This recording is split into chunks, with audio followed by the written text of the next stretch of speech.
माझ्या किचन वरती मला अजून ताबा नकोय कोणाचा। तुझं किचन?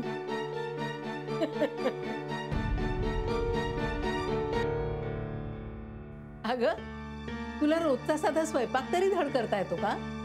म्हणे माझं किचन। स्वतःचं ताट वाढून घेऊन बेडरूम मध्ये जाऊन जेवणं म्हणजे किचनवर हक्क नाही। त्यासाठी गृहिणीचा घरातल्या प्रत्येक भांड्यावर प्रेमानं हात फिरायला लागतो। भाजी फोडणीला टाकताना मनात चांगले विचार असायला लागतात। घरातल्या माणसांचं पोट भरायला हवं हा हेतू असायला लागतो। आणि तुझ्याकडे तर यातलं काहीच नाही।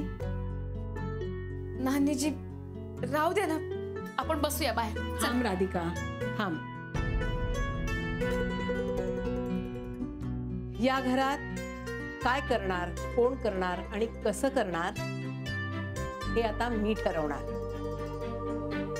हे माझं घर आहे। समिधा, तुला पहिल्यांदा आणि शेवटचं सांगते, हे घर माझं आहे।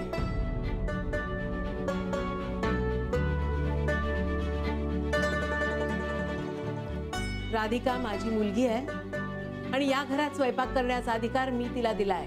ती जोपर्यंत या घरात आहे तोपर्यंत, आणि नंतरही राहील।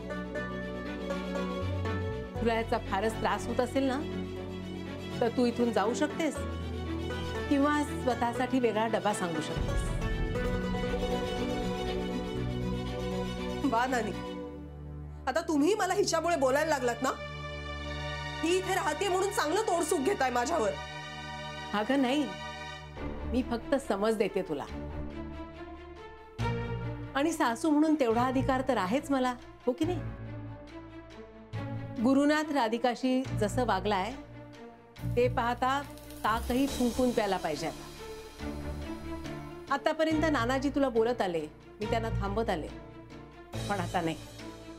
आतापर्यंत खूप सहन केलं आम्ही, पण आता नाही करणार। कारण स्वतःचा अधिकार दाखवल्याशिवाय त्याची किंमत राहत नाही हे कळलंय मला।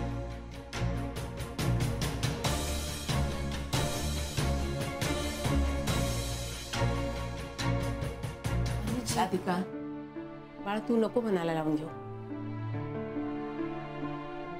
चल चल भाजी कर, तुझ्या नानाजींना जशी आवडते ना तशी। वांगी तू चिरायला घे, मी कांदा सोडते। चल वांगी चिर चल। नानाजी, मी फक्त तुमच्यासाठी इथे थांबून राहिले, नाहीतर असं कुणाला त्रास होत असताना मला नाही राहायचं इथे। या घरात माझ्यामुळे वाद नको असं वाटून राहिलं। आत्ता इथनं निघावं, माझ्या घरी जावं। सफरचंदाचे काप नीट परतल्यानंतर त्यामध्ये दालचिनी पूड आणि मध घालून पुन्हा नीट परतून घ्यावं। बटर लावलेल्या ब्रेडवर सफरचंदाचे तुकडे, बदामाचे तुकडे, टुटी फ्रुटी, डार्क चॉकलेट आणि मीठ घालून दुसरा ब्रेडचा तुकडा त्यावर ठेवून वरच्या बाजूला बटर लावून घ्यावं। एका बाउलमध्ये स्ट्रॉबेरी सिरप आणि क्रीम घालून सॉस तयार करून घ्यावा। तयार सँडविच पॅन मध्ये बटरवर ग्रिल करून घ्यावं आणि स्ट्रॉबेरी सॉस बरोबर सर्व्ह करावं।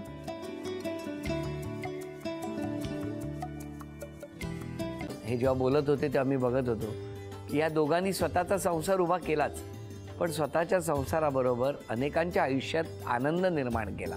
तो आनंद महत्त्वाचा। हसत राहा, आनंदी राहा असं म्हणत शुभेच्छा देऊया। आणि ही झी मराठीकडून भेटवस्तू डेव्हिड तुमच्यासाठी। अभिनंदन। आणि वहिनींना तथास्तु पुणे यांच्याकडून ही पैठणी। अभिनंदन।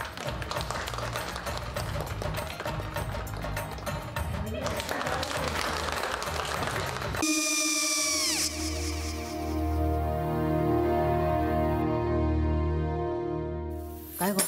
हा काय झालं? काय झालं? काय आले, मी निकाल लावून आली। हो, पण तिची आईच काय बोलली? तिला वाटलं का सगळ्या निशाने आपल्या चुका कबूल केल्या का? आई, मी चांगलं सुनावून आली आहे। त्या तिची बाजू घेत होत्या, पण मी लक्ष दिलं नाहीये। खूप झालं आता, चांगुलपणा खूप झाला। मऊ दिसलं ना की कोपऱ्याने खणतात ना माणसं, ते असं। काकू पण आईच म्हणली काय तिची, पटला काय तिका? मला माहिती नाहीये. आई मी तुम्हाला नंतर फोन करते. हो आणि आई बाबा जे बोलले त्याचं वाईट नका वाटून घेऊ. सॉरी. सॉरी काय त्या? नेहा आले. आई मी येते. होय काकू येते.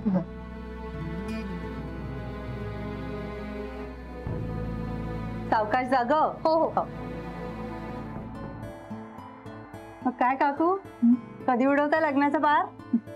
बघूया.